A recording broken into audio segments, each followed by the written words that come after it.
Hey everyone, before we jump into today's episode, we just wanted to first come on here and acknowledge what's happening in the world right now. If you are watching the news or if you've been on social media in the last week, you're aware of what is happening, and it is extremely upsetting to see so many lives lost in such horrendous ways. And this is something that we just want to acknowledge because we know that it is extremely painful, whether you have loved ones who are involved or whether you are someone who is just witnessing others in the human race being hurt. So we just want to let all of you know if this is something that you are impacted by. And I think all of us can say if we're a part of the human race and we care about humanity, this is something that is emotionally impacting us. So I just wanted to validate anyone who is going through feelings of despair and let you know that you're not alone. In a matter to produce any sort of resources for people who are going through emotional turmoil right now, we have posted a link in our show notes to one of the podcast episodes done by Mel Robbins. She has a specialist on who talks about coping with trauma as it's happening in real time. So that's something that we have put in the show notes. If that is something that sounds interesting or helpful to you, then please check it out. It's just something that we want to have here to help you with emotional turmoil that is happening right now. We know in times like this, coming together, it is extremely important to feel loved, to feel included, and to overall feel like there's hope for the future. So know that you're not alone in this, and we're here and we're feeling the pains of this as well.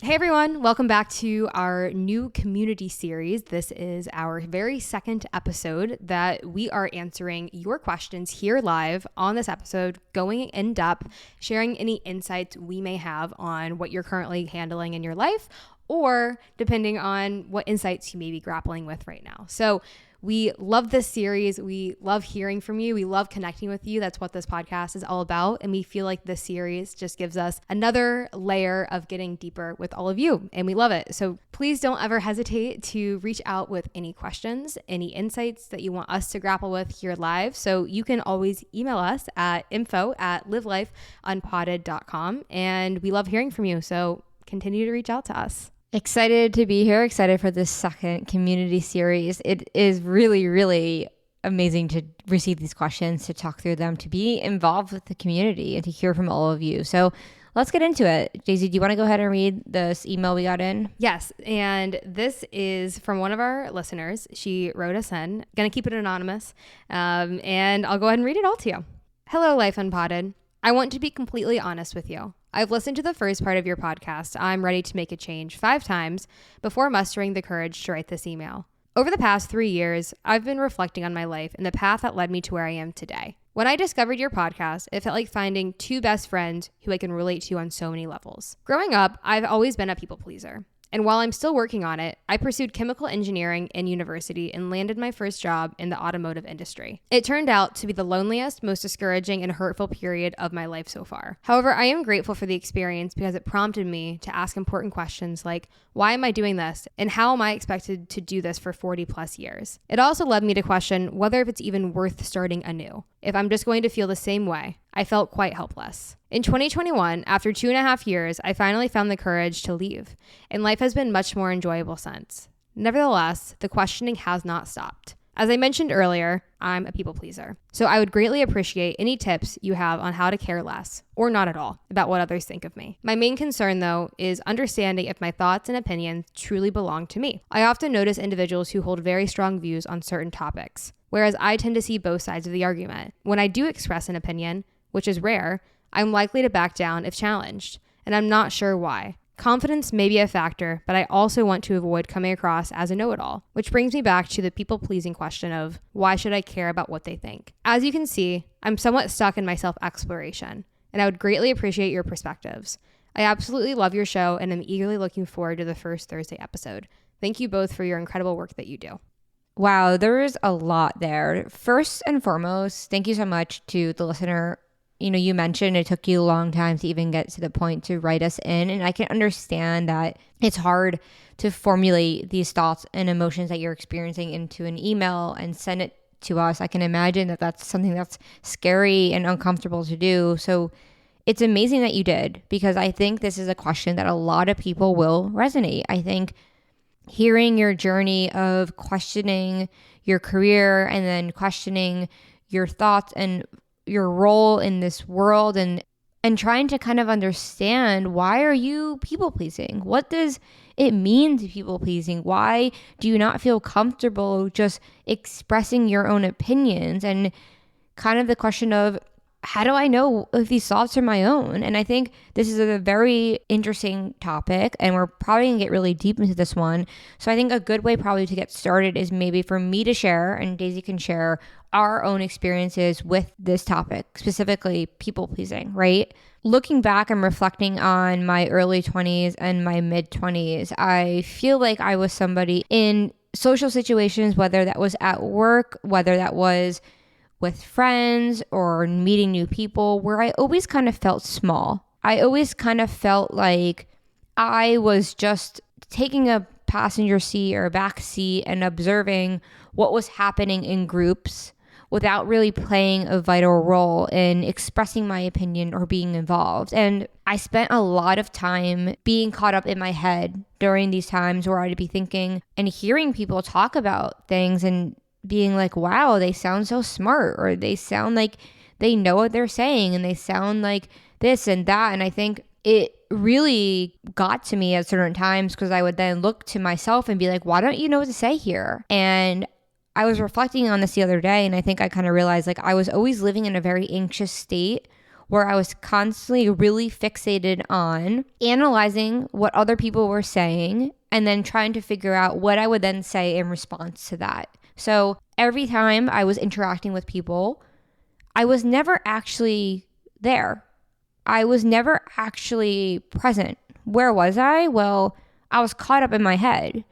I was caught up in a virtual reality of thinking so much about myself and calculating what everything meant, what it meant about my value, what it meant about my worth. If I said something, what would people think about me?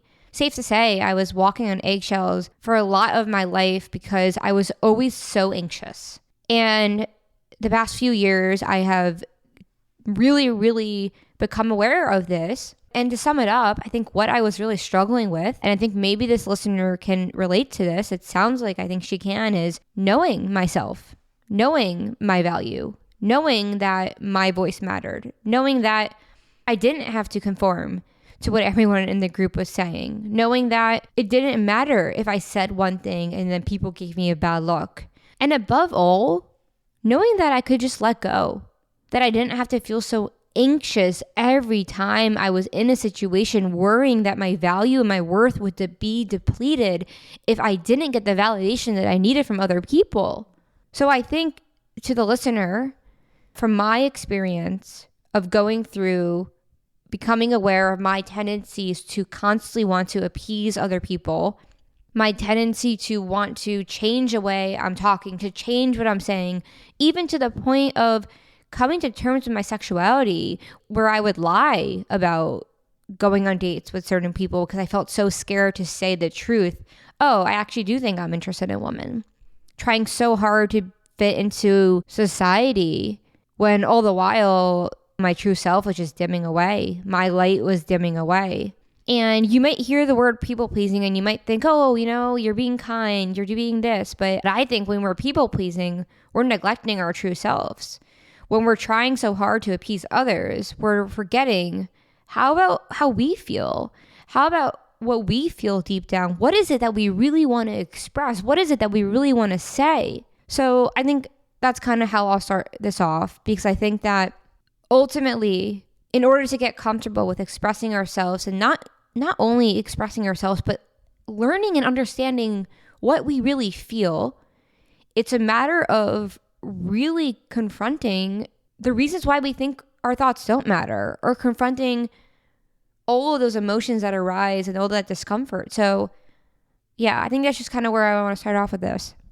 Yeah, so if you said a lot of great things there, and I think this question can mean a lot of different things to different people based off what your experience is. And we'll never know what our exact experience is of our listeners. So I think experiences are great to be related to. So I also kind of want to start off with what this question has meant to me over the course of my life, what it means to me now, and just start there.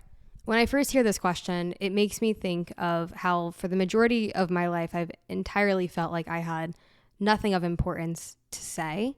And for whatever reason, I believed this. I'm not entirely sure, probably based off experiences from when I was young. But I think what it comes down to is that, sure, maybe something happened to maybe believe that what I had to say wasn't important, but it was something that I began to cling onto, and it's something that I began to almost monitor myself and convince myself that I had nothing to say. I think this kind of people pleasing, it runs really, really, really deep. I think becoming aware of it is really impactful because you can become aware of when you're people pleasing. And I think oftentimes it can be something that you're doing out of an act of like hatred for yourself because you were taught at some point, maybe it wasn't okay for you to share your opinion or to act outside of the norm of what was happening. And for whatever reason, it's safer for you to put other people and their opinions and their wants first before yours. I think that's a very real thing. And I think that the desire to want to put others' wants and needs before your own, I do think that it is a safety mechanism born out of a fear of feeling like you've done something wrong, right? A fear of not being safe. And I think recognizing that in that moment, it's like having compassion and love for yourself, that you were ever maybe once told or made to feel that what you had to say wasn't of importance. I think that recognizing that the idea that some people have more important things to say than anyone else is a load of bullshit, and it's not real. The people who feel that way are probably coping out of different ways of being hurt by overcompensating, by over-communicating, and overly exerting their opinion and saying it's more important than others. I think everyone's voice is just as important, and I honestly think those who are doing the reflection, the self-work of understanding what their voice is, of really questioning it, I think those, if any, are the voices that are needed to be heard, to be reminded, to remind others that it is okay to be you and to use your voice and to be connected to that voice. It's so important. And I think there is just a lot here. And I think that it's a painful realization to think that maybe you are the one that is doing all of this to yourself. And by recognizing that you have to love yourself out of any sort of harshness you're putting towards yourself. I think people pleasing can be born out of, like I said, a fear of being wrong or a fear of being hurt emotionally, or it can be bred out of the pure, sheer habit of always having done this your entire life. So I think it always starts there, of recognizing there's nothing wrong with you. And you're not sentenced to any label such as people pleasing. You can acknowledge that you've had these kind of tendencies in the past, and recognizing that any sort of negative or painful action that is taken, it's always led back to some component of you was hurt. And I think it's giving that component love, giving it care and assurance that you don't have to protect yourself like that anymore. And I think that's really where it all begins, to make a change. And as you said, start anew. Yeah, you said a lot of great things there. And I think what I'm thinking about right now is specifically like painting the picture of a group of 4 people, right? So you have like a group of 4 people and they're at dinner and there's a conversation going on, and you have 2 people who are really involved and they're really passionate and they're really talking a lot, and you have 2 people who kind of just aren't saying anything. And I think what can be really confusing to a lot of people, and maybe to the listener she's saying, I often notice individuals who hold very strong views on certain topics, whereas I tend to see both sides of the argument, is kind of the recognition, like what you're saying, Daisy, is that everybody is insecure. Everybody. Your boss is insecure, your coworkers are insecure, your parents are insecure, your partner's insecure, your favorite, like I'm insecure, like everybody's insecure, right? And when what you said, Daisy, about being like, what we do to mask that insecurity is we cope in some way, right? So some people, that coping is outward. And I used to have a period of my life where I would get really ego trip about being a lawyer and really obsessive with the fact that I was working at a law firm and making money and all that stuff. And I would come home to my family and like say things like that were pretty egocentric. And I would go to dinners in New York and just like really kind of show up. And this is more in my mid-20s, so maybe after I would fluctuate in between being that person and also feeling insecure. But the reality of it is that person was just an expression of my insecurity. When I would show up and really, really express such intense viewpoints, that was just because I felt so insecure about just sitting there and about just not saying anything. So something I'm noticing now on this journey where we're meeting a lot of new people who are maybe more present and who have done this work and who are not thinking about themselves so much, is that when we're all hanging out, those people don't really have to overcompensate to say anything or not say anything at all. They're just there. They're just experiencing the flow of the conversation as it's unfolding without thinking about what's happening as it's happening, right? So the biggest takeaway I get from this email is that the listener spends a lot of time in her head thinking and analyzing what to say and when to say it. And by doing that, and what I've seen in my life is that really takes you out of flow state. And why does that matter? Because when we're constantly thinking about what to say and how it's going to come off and how are we appeasing other people, we're in turn just completely disconnected from ourselves because we're living in a state of fear. We're sitting there and we're so uncomfortable with just either letting go and not saying anything at all or actually expressing ourselves that we're so, I'm trying to explain this the best I can, but we're almost like we're so like anxious of saying the wrong thing that we're not actually there. Do you get what I mean? And yes, I think what you're saying is really spot on. I think that, for example, take the extreme example of giving a speech. You get in front of 100, 200 people. And your mind goes blank. You don't know what to say. You plan for this, you prep for this, you have a really great argument, a thesis, whatever it is that you want to share. You know it through and through. But you're struck with a moment of fear, anxiety, of fight or flight. So your mind goes blank. Now take this idea and boil it down to your everyday experience. Say as someone who thinks they're a people pleaser. And think about what it's like to go to class or what it's like to go to work or to go to CVS, whatever these things are. And think about how if you're carrying this amount of fight or flight with you constantly, by just having a simple interaction with someone, this may mean that you are in that state of fight or flight where you can't think of what to say. So you think that you have nothing to say. And I think the reason why this fear of not having anything to say can be so painful is because it stops you from being able to connect with people, right? Anyone can connect with anyone. It's just a matter of how open you are. And I think the more fight or flight you're in, the harder it is to connect with people.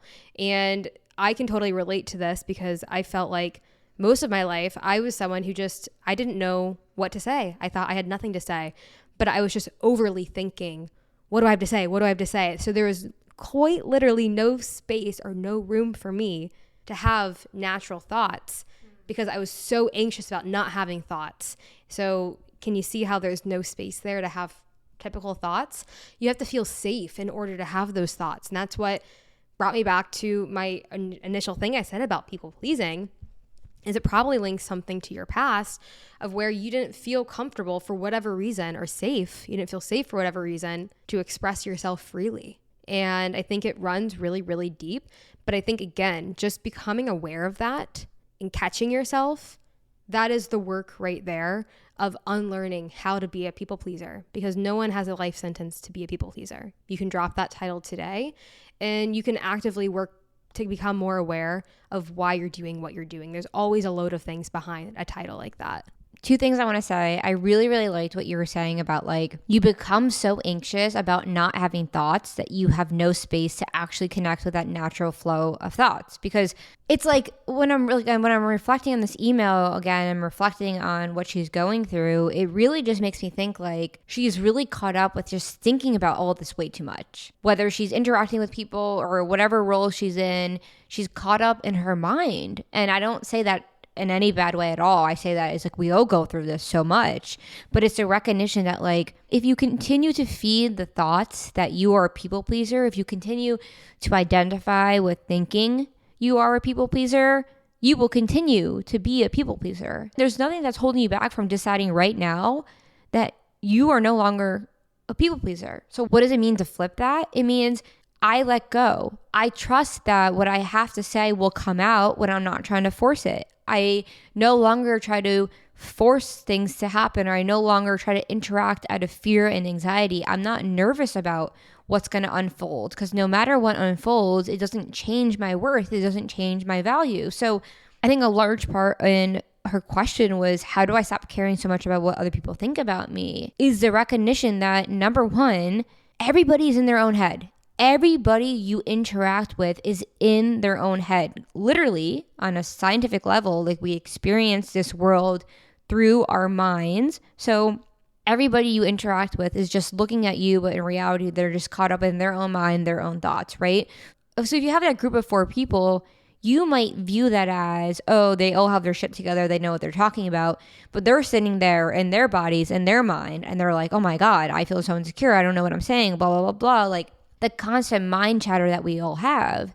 So it's a recognition that in whatever point in your life you took on the role of people pleasing, somebody else took on the role of overcompensating, right? What it really is a space and a role for fear, anxiety, and insecurity to code and then express itself. Meaning those 2 people, the one who's not saying much at all, or the person who's saying too much out of fear, they're both operating out of fear. Neither of them are operating out of flow state. Neither of them are operating out of just being and out of just truly sitting there and connecting with the other person, right? So how do you not care about what other people think about you? Is remembering that when you make the decision to surrender and to let go, you are going to open up space for everybody else that you're interacting with to do the same. And that's like the most beautiful part about all this, because it gives everyone else the permission to recognize that, oh, the listener is actually relaxing and not caving into these normal tendencies of doing this or that. The people around her will also feel that shift and feel that energy, and they too will feel the space to relax, because all anybody ever wants, all we ever want in this human experience is the permission and validation that we can relax and be ourselves. Yeah, and there's something here that I definitely don't want to forget to mention that I thought was really interesting, where in the email you mentioned you kind of feel bad for seeing both sides when someone holds an opinion strongly. And when I hear that, I understand maybe you associate someone who has a strong opinion as being better or more informed or having stronger thoughts. And I feel like at one point I absolutely thought that as well. But I feel like the more time's gone on, the more that I've learned and the more that I've done work on all this stuff and reflected, I've found that being able to see 2 sides is by far the most important skill that we can have as human beings, because if you're able to see both sides, it means that you're able to sort through your ego and you're able to see what is actually happening. And I think that's how change is made, or that's how arguments are solved, or that's how new things are created. It's how innovation happens. Like, it's such a beautiful way to exist, is to be able to see 2 things from 2 separate spectrums, right? So I think that that's a gift. And it also just makes me wonder if kind of putting up on a pedestal someone having a strong opinion, if that maybe is the core of where this idea of having a strong opinion is where your value comes from. If you've been surrounded by people who have strong opinions and you feel like there's not been space for you to have your opinions, I think that when it comes down to it, it's impossible for anyone to not have an opinion on things. I think everyone has an opinion. And I think sometimes the opinion may be that all of this is bullshit and there has to be a better way to view this. I think that being able to question the way things are being talked about and to kind of remove yourself from the spectrum of how things are entirely is a really big gift. And again, I think all of this really does lead back to the ability to not think about yourself, because when you're thinking about so-and-so has a really strong opinion and that person is thinking like, oh, this opinion, it's my opinion that matters and no one else's. All of this is just steeped in extreme ego. And again, like, connection does not happen. Real, pure connection, that is not where it's bred.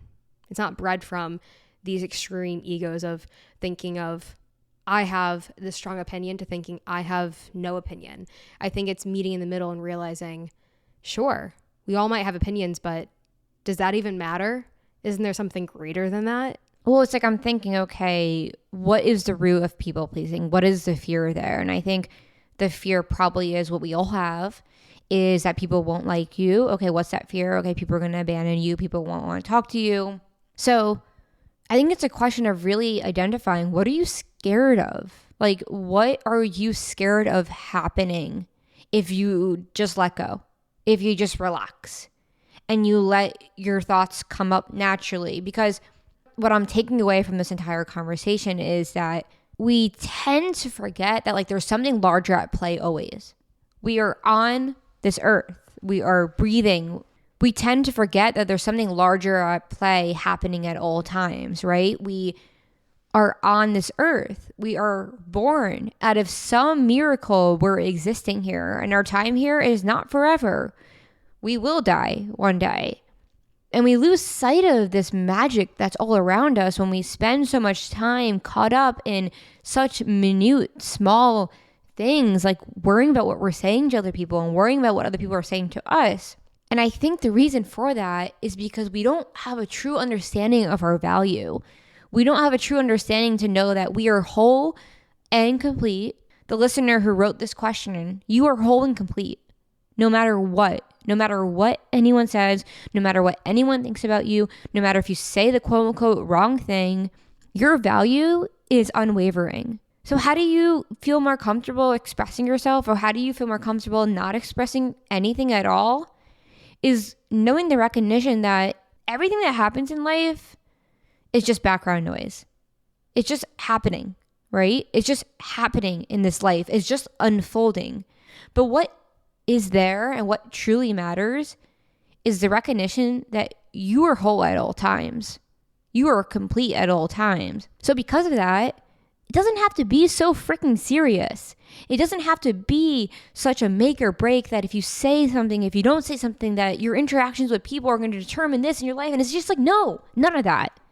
None of that is what this life is about, right? So I think if we're somebody who is constantly people pleasing, all that means is that we're constantly thinking about ourselves, worrying about ourselves, having fear about what people think about us. And to let that go, we have to truly surrender, and we have to truly recognize that there's nothing to be scared of happening. And the more times you do this, the more times you find comfort in expressing yourself in situations where you feel uncomfortable. And I would tell this listener, the next time you're in a group, pause and just say what truly comes up, and just say that.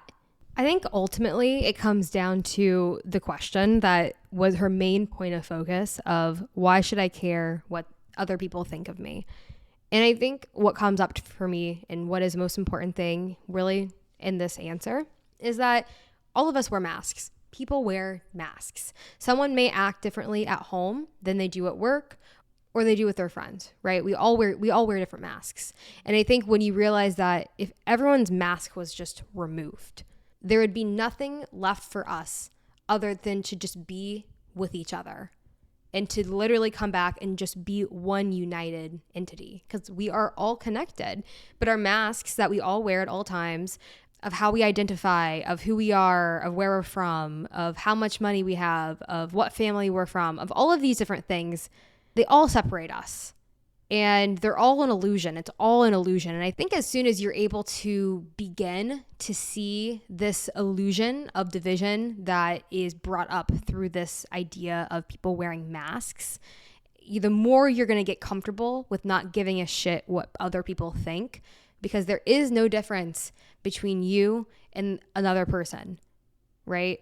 It may be hard to see if that other person is still deeply in the illusion of thinking what their thoughts are matter in comparison to XYZ's person thoughts. It doesn't matter, because what matters is that we are all connected. So I think the biggest way to stop caring what other people think is to simply recognize that there is no difference between you and that person. There is no difference between that person and you.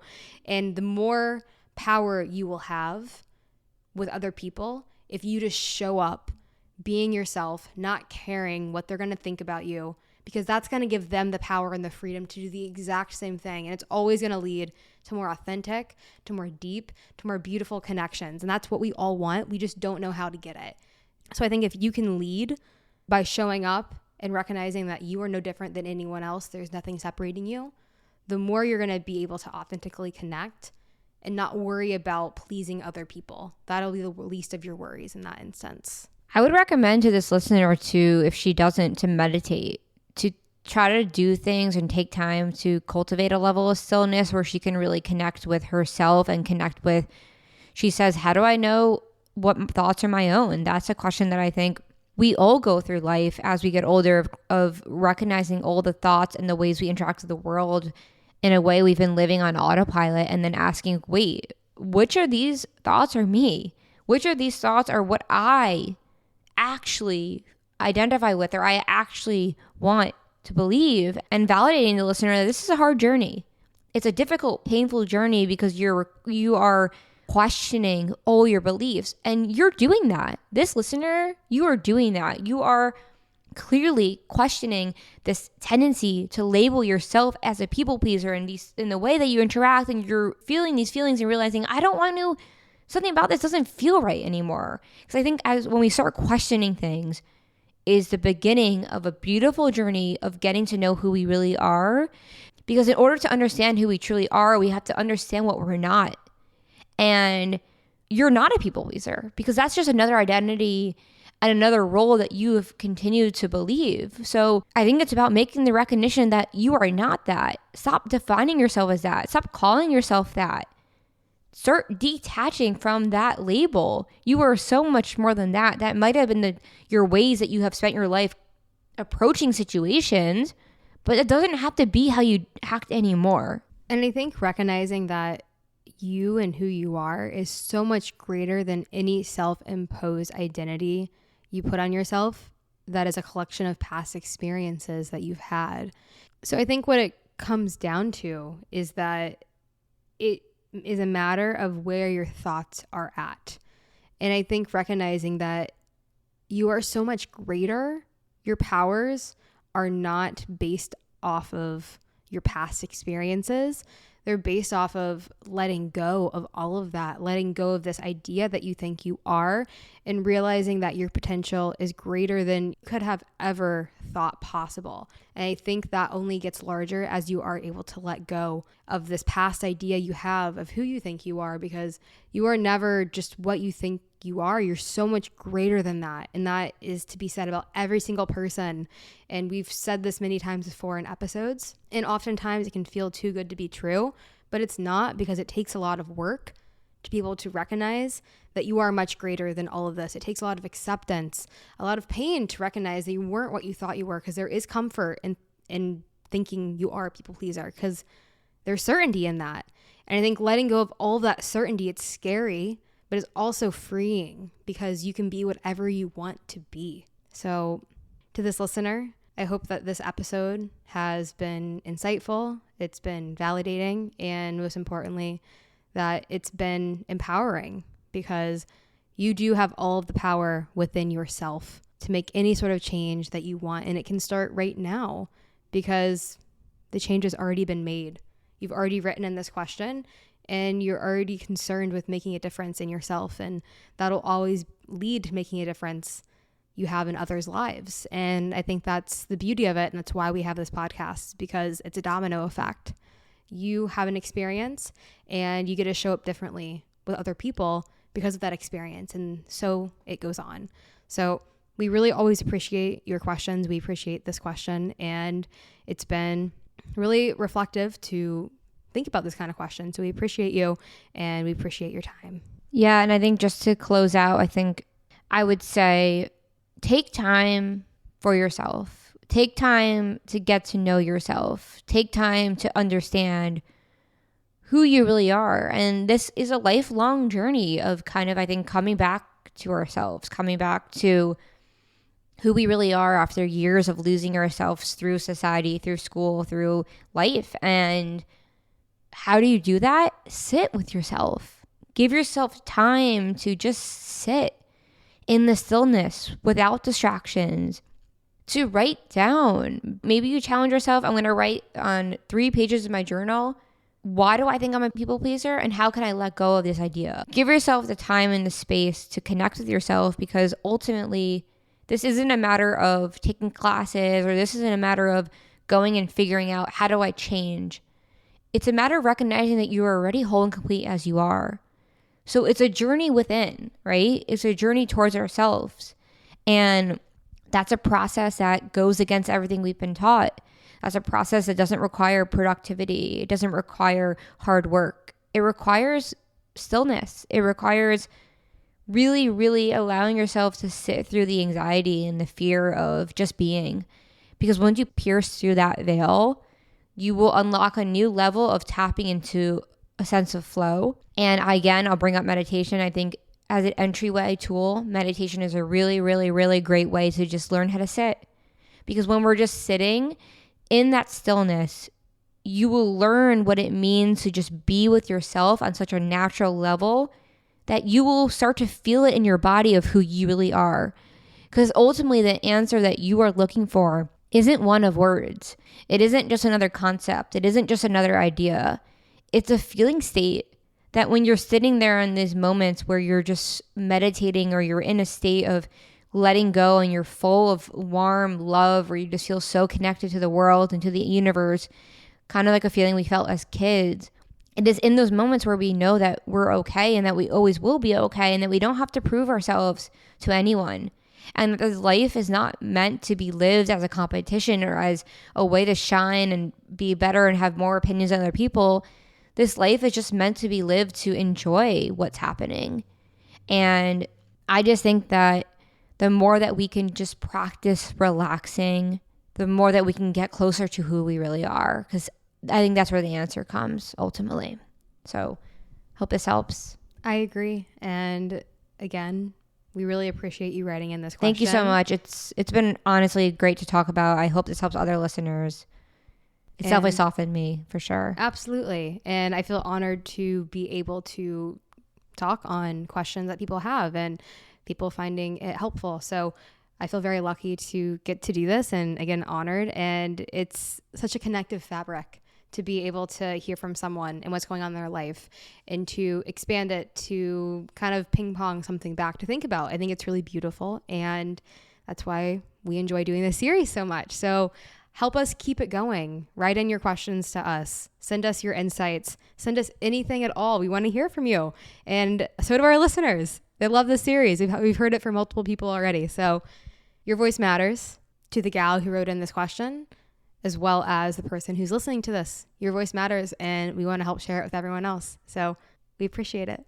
Echoing what Daisy said, thank you so much for giving us this platform to share and talk about your journeys, your experiences, and ultimately serving us all of a reminder that we are going through this together. So more power to the Life Unpotted community, more power to everybody on this world, on this earth, and recognizing that we really are all going through the same stuff. So keep your head up, recognize that it's possible to change, it's possible to move forward, it's possible to reinvent yourself, and it all starts right now. We'll talk to you guys on Tuesday, and until then, have a good weekend.